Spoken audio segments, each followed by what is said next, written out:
আসসালামু আলাইকুম। Hello everyone. আজকে রান্না করব কাজির ভাত। এর জন্য নিয়েছি এইখানে অনেক ধরনের শাকসবজি ভর্তা করব। এই হচ্ছে পানি, কাজির ভাত যে রান্না করব সেই পানিটা।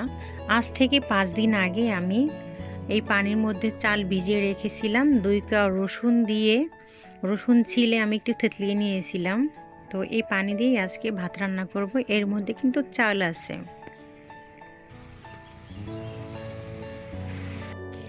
এই তো আজকে সব রান্না করা মাটির চুলায় হবে।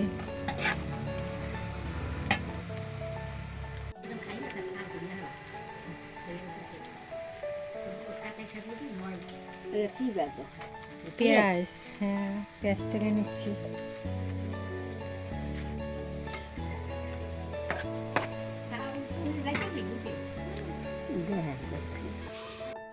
এই তো হয়ে গেছে আমাদের কাজির ভাত, ইলিশ মাছ এবং অনেক ধরনের ভর্তার আইটেম।